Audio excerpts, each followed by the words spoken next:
بسم الله الله أكبر الله أكبر نحريسي نبتقل لي كوركي نها تومد الصوماليد ميرا جوكتا بعد بان دي إسلام عاوحن دوني ينان كهضه الله نحريستي مدحوينه لورن جري سياد بره إلهي نحريستي جنها كورابيو waxaan jeclay taariikhdiisa oo kooban inaan ka hadlo sababta igu kaliftay waxa weeye wali maan arag wax si qeexan u sheegay wixii uu qabtay wax sheegay wixii xumaaday mooyaane ta kale oo labaad shan arrimood oo sanadiyo bar gudaheed ku xalilay in maanta ay tahay shanta dhibaato ina haysta bal haddaba sidoo u xalilay iyo muddada yar ee uu ku xalilay ama uu dhibaatada ku soo afjaray oo ay ka mid ahayd nabadgelyada oo aan oran karo boqolkiiba boqol buu sugay dalka musuq maasuqa oo ahaa boqolkii 75 ama 80 marayay oo uu 5% ku soo celiyay sidaan qiyaasay markii aan baaray research sameeyay qabyaalada iyo qaraaba kiilka oo boqolkiiba boqol tirtiray ama aan oran karo boqolkiiba 99 markaana marayay boqolkiiba 90 marayay waxbarashada iyo caafimaadka aan oran karo wuxuu ka qabtay boqolkiiba 60 buu wax ka qabtay ama 70 sinaanta iyo cadaaladda oo sinaanta aan karo boqolkiiba boqol buu simay intay noorta maanta u baahanay waa intaas haddaba sidoo xalilay bal dadko waan idin ka sheekayn doonaa haddaan hore looga sheekaynin ee wixii ka qalloocday uu laga sheekayn jiray waxaan idin sheegayaa mid digniina siyaad barre arrintan aan ka sheekaynaya waxa weeye ilaa maalintuu gaarigu la qalimay dhowr 80kii wixii ka horeeyay markuu gaarigu la qalimay caafimaadkiisa gaboosa laga waraysan doonaa taa ka hadli maayo mana xisaabinayo runtiina ma jeclay dadku inay xisaabiyaan wixii inta ka dambeysay laakiin bal inta ka horeysay wixii uu qabtay ayuu ma ka hadlayaa wixii inta ka dambeysay qalloocday anigu shaqo kuma lihi isna u malayn maayo shaqo ku lahaa haddaba waxaan inta uga gudbayaa marka hore taariikhda soo yaro gaaban inaan dadka wadi ku simo ilaahay siyaad bare waxaan oran karaa ninkii ugu daacsanaa buu ahaa Soomaali ninkii ugu wadanisanaana buu ahaa haddii uu koow noqdo anigu garan maayo qofka laba soo gelin kara ee oran kara ka labaad buu ahaa laakiin anigu waxaan u haystaa ninkii koowaad yahay siyaad bare wadaninimo iyo wadan jacayl iyo cadow nacayb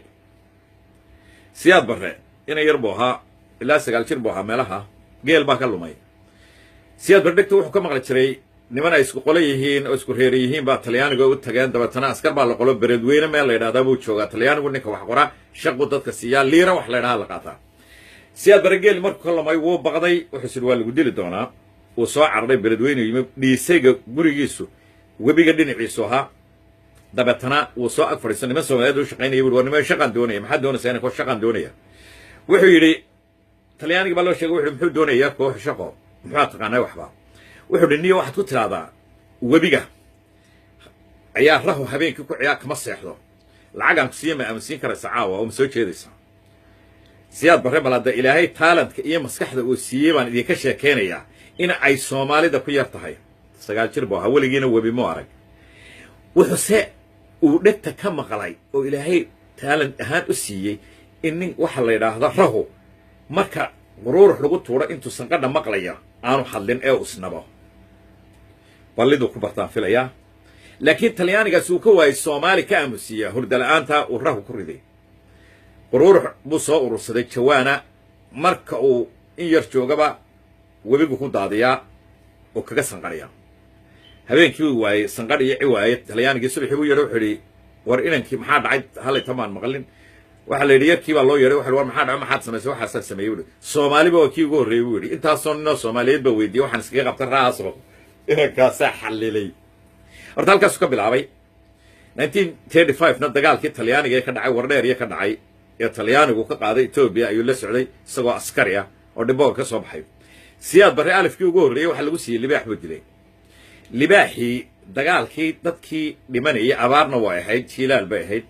hilibkoodii uu bartay dabeetana nimankii askarta ahaa Talyaaniga oo hilib iyo wax walba sita ayuu ba habeenba ma dabkaane markay in yar dagaalamaan meel dhow bay degaan ayuu soo dhacayo nin uu ka qaataaba ama iyagoo dabada marayay ninka dilaa libaax dad cunab waxa xabadana way la waayay oo habeenkii buu soo dhacayo lama helay bariga xabad qorigu xabad kaliyaale in badan la cabeeyaabo afka bahal laga dirbaxo siyaad bare wuxuu dhaanaa dilay Talyaaniga maxaad siinaysaa al darajan ku siinaya ibn alif siyaad bare libaaxii dad cunka ahaa wuxuu sameeyay laba oodood buu isdaba dhigay ooda saraa loo tisay wuxuu siyaad bare la tismaayo qoyar baa la isdaba dhigayaa buu أودكو لبعض بالاستبدقية تكوادنا والدسي يبرسي وسوبودو تن هوسي لبعضنا سيدي بالسمية سياد بره لبعض أودات حلقة وكو صور عي أيو قلي مركو صور عي وكو صور عي هرتيسو كو صور عي سياد بره وكو بصدي ألف كواد هلكا سالقو سيئ حكا قبان إنجريسكو مركو فوريتوغي قبصدي دالكا أسكرتي بها بوليسكا إنجريسكو وريتشي وكو وريتشي ميليتري رويال ميليتري بكو وريتشي بريتش رويال ميليتري أيو كو وريجي طبعا كاسر نضاد نوحا ميليتري بها سياد بره إنجليستا لح بلود أيو معلنكي كغيابي أو وسيي شهادو كسيي وليبا تلايداهدو كوين إنجليش لايداهو معجزة يكون نقطة نكي تلياني كها نكي إنجليز كهاي معلن كوا هاي أدلس تودي شقاله تلياني قردن باسيا تلياني قلوجا مصحو إنجليش لو وده دقي وحلا ليه إنجليز توني يونو شقايا يا تلياني قل قال وكلو وريجي إنجليش بو بلاوي نكي لمبر 1 بو جلسيات برا أسكتي بوليس ميليتري كهاي استقال لمبر 1 وقلي هرت تعلن كيس نكا سوها إنجليش كهذا تشرين وها كوين إنجليش فوها ككالي سياد برا maalintuu dalka qabsaday waxa uu sameeyay kaliya waxa uu abaabulay 67 buu ninkani ayuu damcay inuu dalka qabto oo hamadiisa gashay inuu nimankan dalka ka qabto cadada kaliyana waxa ay musuqmaasuqa iyo xornimadii oo aan loo dagaalamayna musuqmaasuq iyo qabyaalad dib loogu noqday taasoo ninkaas ka muraad dilaacay ilaahayna uu ku guulay waxa ninkii koowaad ee Afrika iyo Asia iyo Latin America in military ee inqilaab military meel ku qabsaday الصدح نكو دلي بل عيد كلا سوا شاقا كي وقصو حيقي وحد دلي لما كون إيا السقال بقولو قفبو دلي صدح نين أولي وقت تضباطن إيا اللي بدي بود دلي أنا مركو دلك قبساني أنا دلين سيدا كو قيدين نبتقلي دو كو قبساني وو قيدين ملترين وحا مديد ايو كليجي تليوها تا مديد ايو نبتيدا ويلادي كليجي تليه ومديد ايو ومديد ايو الدقال كي 77 مركي الدولة دي الدقال كتشبتو والدولة داس ويسع الشيشة تانا مديد ايو خلادات كنوع عاسو كلاء مديد ايو لكن رنت وحا كشيغي وحو سياد بخي قبطي سياد بخي نبتقلي ده وحو كسو غي دراويش يعيدا كيني ايو دلك قلي حدوده ميلتري قو صاري صدح ميلترين وكلا سميي او قول وضياشي ودلك قديه سئل عليا iyo kuwa cashuuraha turbataariya la yiraahdo iyo booliiska CID la yiraahdo iyo NNST oo military iyo ka soo wareejiyay oo xuduudaha iyo nabadgelyada dalka ilaasay sida KGB-da taasoo sameeyay iyo military oo xuduudaha u raray iyo meelaha dalka laga soo galiyo nabadgelyadii gudaha iyo dabadaba horta afarta arrimood buu kala sameeyay wuxuu siyaad baran sameeyay wax la yiraahdo musuqmaasuqi oo markaa inoogu badnaa oo kamaantana ina haysta 100,000 goor afar laamay musuqmaasuqa wuxuu sameeyay ordad buu sameeyay saddex group aan midna mid ogeyn oo haddana wada shaqeynaya oo kala shaqeynaya buu sameeyay oo kala shaqeeyaan ninna waxba sameyn karin wuxuu sameeyay waa dil ninka shilin umadu leedahay cunaa ayuu soo rogayo saddexda way wada shaqeynayeen nimanka la yiraahdo maxay ahayd nimankii la oran jiray ordadku group la daba dhigay cid gaar ah ma ka shaqeynaysay shilin cid cunto waa la waayay musuqmaasuqi siiro buu ka dhigay baa ninkii taa igu diidaya ha yimaado hana igala doodo waa kow maantana waa ogtiin halku musuqmaasuq marayo waa dhibaatooyinka inoogu weyn bay ka mid tahay siyaad barre wuxuu sameeyey qabyaaladii iyo qaraabakiilkii wuxuu shaqada waa laga erayaa waana 3 bilood 6 bilood xadhiga ninka qaraabakiil lagu qabtay qof ku qora lagu qabto wuxuu sameeyay siyaad bare secretary-ga wasiirka secretary-ga hoos dhigay secretary-gana xoghayo hoos dhigay xoghayahana wuxuu hoos dhigay nin dawladda ka socda iyo hoos dhigay oo hoos ula shaqeeyay soo hoos dhigay ninku dhacay karaya ma jirin wasaaradda shaqaaluhu sameeyay wasaaradda shaqada iyo shaqaalaha cid walba way ka koobantay gudida dadka qoraya dadka imtixaan ka qaadaya taana muxuu ku xalilay 1970 ayuu xalilay kaliya 1970 wana uu hirgeliyay arrimahan ka hadlay kala hadlayo dhan uu hirgeliyay waxbarashada iyo caafimaadka ninkii ogaabo wuxuu sameeyay markuu intaas sameeyay wuxuu bilaabay iska wuxuu qabso wax la yiraahdo wuxuu sameeyay inji iyo ADC wax la yiraahdo cashuurtii dalka wixii la rarayay ee dalka laga qaadayay qiimo saayidu ka dhigay dalka wixii soo galeeyana si uu u yareeyo wuxuu yiri qiimaha ku soo iibsateen dowladda central bank ayaa maraysaan dabeetana waxaa ku soo iibsataan meesha ugu jaban baa ku soo iibsanaysaan wax markaa ka soo iibsataanna waxaa idiin saaraysa aad saaranaysaan waa in dowladdu idinla ogaato si cashuurta laydinka dhimo iskaa wuxuu qabsuu sameeyey sibirkiibuu ka dhimay iyo looxee intuu sibirkii ka dhimay iyo looxee cashuurtii ka dhigay ayuu iskaa wuxuu qabsadii ayuu geliyey baladeeg hadda dalka 41 dhakhtar buu ka dhisay 2 sano gudahood dalka oo dhan wuxuu dhisay 95 iskuul buu dhisay 2 sano gudahood bal hadda dadkoo daawada 95 iskuul waxbarashada 80% buu sare u qaaday 3 sanadood gudahood buu 80% sare u qaaday waxbarashadii tayada iyo waxaas waa arrimo kale laakiin in qofka aan lacag lagu xidhin oo qabiil lagu xidhin oo danyaraan lagu xidhin ninkii fuliyey buu ahaa maantana dhibtayna haysta oo ogtiin siyaad barre haddaba waxaasoo dhan ka kaalay 5 mucjiso oo aan adduunyada maanta hore u martay ama Canada dhaha ama Switzerland dhaha ama Scandinavia dhaha meesha doontaanba dhaha 5 arrimood oo adduunyadu wali maanta aanay gaarin ayuu siyaad barre gaarsiiyey 3 sanadood ku gaarsiiyey dalka Soomaaliya wali adduunyadan maanta aynu ku noolahay may gaarin halku siyaad barre 2 sanadood ku gaarsiiyey dalka iyo bad wali adduunyadan maanta aynu ku noolahay may gaarin siyaad barre bankaraabisu dalka ugu yimi muxuu sameeyey baladeega ii tira qabta waxbarashadu ilaa dugsiga hoose ilaa jaamacadda iyo dhakhtarku bilaash bay ahayd buugu bilaash buu ahaa hurdaduna bilaash bay ahayd kuwii boodhinka gelayay bilaash bay ahayd cuntaduna bilaash bay ahayd adduunyada ma ku haysaan saddexdaa miyaa ku haysaan ilaa jaamacadda oo aan cashuur markuu shaqeeyana cashuur la weydiinay wixii uu ku dhigtay jaamacadda ayaa adduunyada la weydiiyaa oo amaaha oo sii qaato qofku oo goordhona interest la saaro shilin lama weydiin jirin qofka siyaad barre wuxuu sameeyey cashuurba dalka lagama qaadi jirin ba adoo ilaa daktar ku dhameeyey ayaan cashuur lagaa qaadi jirin ba wali adduunyada bay gaarin caafimaadka dawada iyo dhakhtarka iyo dharka aad xidhanayso iyo dawada intuba bilaash bay ahaa CMG-yadii uu sameeyey maxay tahay meelihii gargaarka MCH-kii bilaash bay ahayd dawadu miyaa halkan dawada bilaash tahay yurub iyo waa joogtaan soo ma iibsataan bilaash buu ka dhigaa haddaba wuxuu yidhi ardayda ka baxda dugsiyada dhexe ee eydharka ka baxda BB bay galaysaa waa shaqaa la siinaya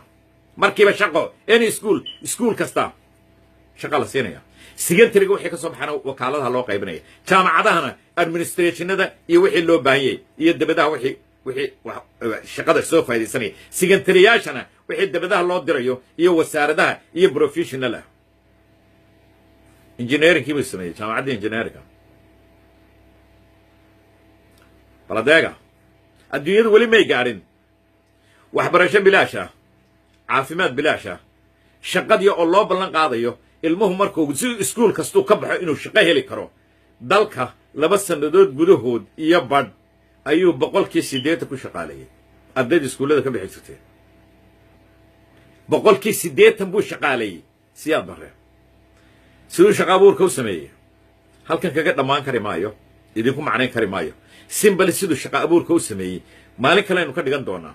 siduu caafimaadka u dhisay ee neersyada training u siiyey ee 80% neersta uu hore u mariyey dhakhtarrada siduu 80% dhakhtarrada uu hore ugu mariyey ee uu si emergency-ga degdega inoo geliyey ee wax ku qabto ku kafargareeyey uu ku solve gareeyey dhibaatadii muddo 2 sanadooda cid adduunka wali samaysay ma jirin ololihii waxbarashada 95% waxba may noqon jirin adduunyadu way yaabtay Canadian baa wax ka qoray bal waxa adduunka laga qoray ayaga maadi soconaya kii geela la jooga awrka wadu isagoo soconaya awrkii oo la wado la soo dhaamiyey awrkii ayuu dabada ugu geeyay inuu ko barbar socda ilaa intuu gurigiisa ka gaarayo reer miyigii baa dabka loo shiday 2 reer oo reer miyiyo jeesa ayaa dabka loo shitay oo ardaydii loogu geeyay ay wax qoreen imisa wax qortay percentage hala weydiiyo qolooyinka waxbarashada joogay markaa way ku jirtaa eega adduunka wali waxay yiraahdeen shanta dawladooda ugu awoodda weyn adduunyada hadday isku dayaan dadkooda nomaadisa ama xoolo raacata oo xoolo dhaqata hadday isku dayaan inay intaasi wax qorto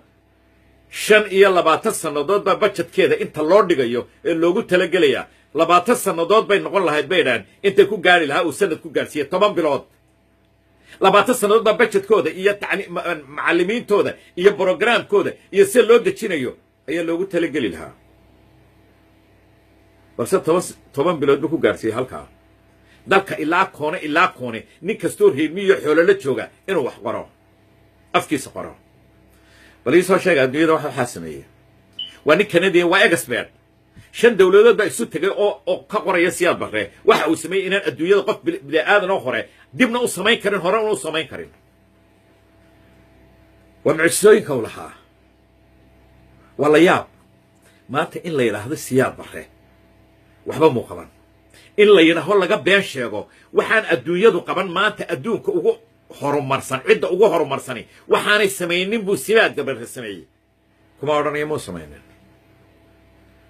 وأنا لله كم بقناه وأنا كنت أشجعه وأنا نقفك وح وقبتها عين الشجنة إنما قبنا يدي وحبا سياد برا أنتوا قبتها دين نقارنه أو عين الشيء وينه عد كلنا مشي كرتين رنا كمشي كرتين عدنا بنا رن كمشي كرر إلى هنا وح هنا فرقنا رنت كشجنة وحيشرا تطبع عيو إلى هو إن لا يسياد برا يوحى سيد هذا دولة ميليتريا ayaad qori u soo qaadatay oo aad jabhad u soo qaadatay oo waliba aad qabiil ku declare garaysay declare a war qabiil aad tiri cidda ku seexanaysa waayo ma isweydiisay 1981 wixii ka horeeyay uu nalaayay baan maqlaa meelaha ka maqlaa Siyaad Barre wax buu dilay cayn ka buu dilay Ingiriiska orada Ireland Irishku waa kuwan waa Ingiriis 300 sanadood bay dimuqraadiyad haysteen waa dimuqraadiyadda adduunka ugu horeysay iyo sharciyada adduunka wadarkiisa wixii Irish lagu sameeyay markay ahaan Ingiriis baan ka goosanay iyagu waliba may ku soo duulayna dawladda iyo madaxnimada dawladdan iyo baarlamaanka Ingiriis kuma duulaynin oo may qarsanaynin waxa la meesheedan goosanayna laakiin kuwa ka hadlaya jabhadaha waxa ku soo duushan dalka oo dawladda haysato ayaa military oo soo qaadateen hub bal ii sheega wixii ka horeeyay Erdogan